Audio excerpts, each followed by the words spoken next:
Magandang araw mga kaibigan. Bigyan natin ng reaction opinion itong post ang balita ngayon. Title, Walang Numero para sa conviction ni BP Sara. Ito ang tila ipinahiwatig ni dating National Security Advisor Clarita Carlos sa kanyang social media post kasunod ng ikalawang araw ng impeachment trial ni Vice President Sara Duterte. Sa kanyang post, sinabi ni Carlos, seems to me they are just going through the motions with these legal acrobatics. But at the bottom, the numbers are not there. Tagalog. Para sa akin, tila dumadaan lamang sila sa mga legal na acrobatics. Ano bang Tagalog ng acrobatics? Palabas, sarsuela. Ngunit, sa huli, wala ang kinakailangang numero. Bagamat hindi niya tahasang tinukoy ang particular na issue, lumabas ang kanyang pahayag matapos linawin ni Presiding Officer Senator Chis Escudero na kailangang ang boto ng katlo o two-thirds ng lahat ng membro ng Senado o 16 na boto upang mahatulan at makonvict ang Vice Presidente sa impeachment trial. Nauna ring sinabi ni Escudero na ang conviction ay nangangailangan ng 16 affirmative votes mula sa kabuuang 24 senador, alinsunod sa itinakda ng konstitusyon. Kasunod nito, umani ng iba't ibang interpretasyon at reaksyon sa social media ang naging pahayag ni Carlos. Ako, nung nabasa ko yung post na yon, ako natuwa. Kasi kahit naging cabinet member si Professor Carlos panandalian kay BP Sara, ay kay PBBM, nakikita ko sa mga post, social media post ni Professor Carlos, objective lang yung tingin niya. May prediction pa nga siya na, most likely, mananalo si BP Sara sa 2028. Sabi lang niya, if the numbers will become stable, ibig sabihin, yung survey numbers, kung mapanaltili lang ni BP Sara yan, mananalo siya. And, yeah, stable ang mga numbers niya. Pataas, pababa ng kaunti, pataas. Ganon lang siya. He is the most trusted, having the highest satisfaction among the top 5 government officials.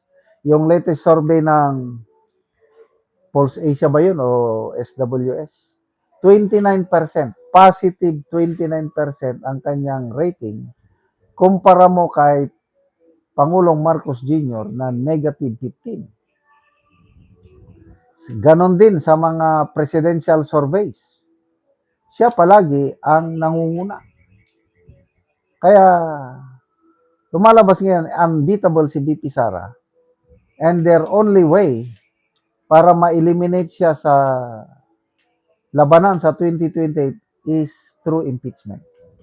Kaya ginagawa nila itong impeachment. Kaya lang, yun na nga, 16 ang number of votes to convict. Paano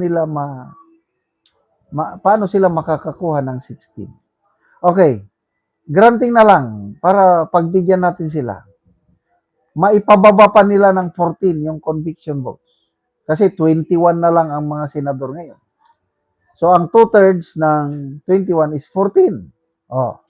Sabihin na lang natin, 14 ang number of votes to convict. 13 lang sila eh. Saan sila kukuha ng isa? Kaya, ito, legal acrobatics. Sino ba yung nagsabi? Si Sasot and Derek Dareliat.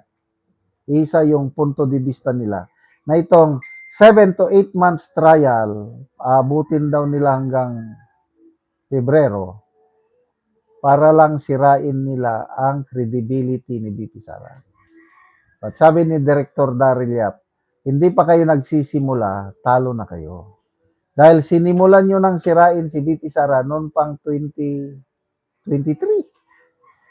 After 3 years, nandyan pa rin. lumalaban pa rin si BP Sara. Kaya ang ganda yung one sentence statement niya kahapon, nagpunta sa Senado.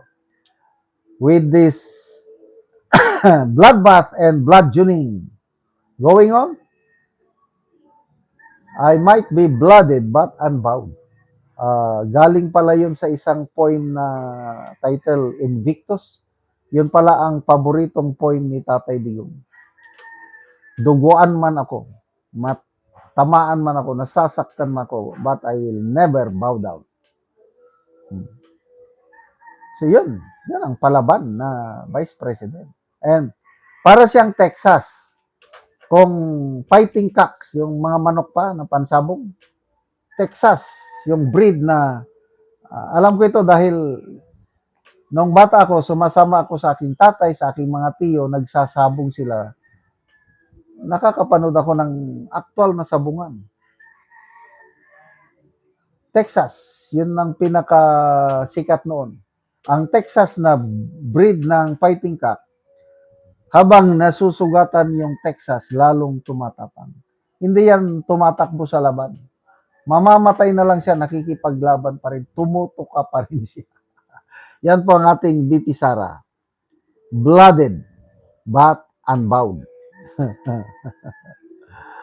So, good luck sa mga gustong magtanggal kay BP Sara. Galingan ninyo. Kasi, you don't have the numbers. Kahit anong gawin nilang, balibalik ta rin nyo man ang mundo, hindi kayo makakaproduce ng 14, 15, or 16 votes to convict. Salamat mga kaibigan sa inyong pagsubaybay sa channel nito. Nakakatulong kayo ng malaki sa tribong talanding ng Bukidnon dahil ang income natin sa channel nito is pantulong sa tribo. Namimigay tayo ng libreng yero at pako para tayo naman sila ng mas maayos na tirahan. Panoorin nyo ang video na ito. Ako diri sa panimalay ni Giselle Baba nga taga Barangay Tikalaan sakop sa San Alahay, Purok 3, Talakag, Bukidnon. So mo na ni ang itsura sa iyang atop sa natabangan namo siya og hero. So mag-atop na ni karon.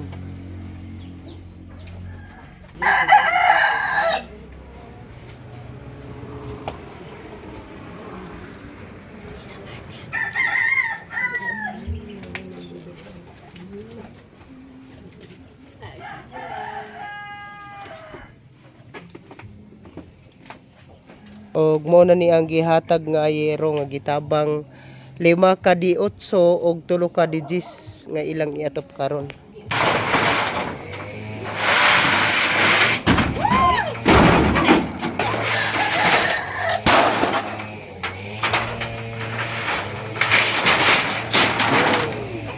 Wala na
ug karon humanagid sa pag-atop ang ginatabang nga yero. So nahuman na gyud. Unang-una is magpasalamat ko sa Ginoo kay nakakuan mi og kanang nakadawat mi og grasya nga hinabang nga sin para mapulihan ang among atop nga 20 years na gyud nga tulo. Nagantos mi sa tulo gakabasa gid mi kong ulan na dayon. Salamat kay sa nag-sponsor unta daghan pa nga grasya nga inyong madawat para more pa ang inyong matabangan labi na sa mga ilang ati nga sila ang gihimong way nga kuan. Salamat kay sa inyong effort nga kami salamat kay sa inyong effort nga kuan kamo gid ang gihimog kuan way sa Ginoo nga para kamo ang makatabang sa mga kuan kabos nga sama namo nga lisod kayo makapalit og mga sin kay tungod sa kalisod ay diri man gud sa amo walay mga stable og trabaho ang mga tao. Salamat kayo. Salamat kaayo.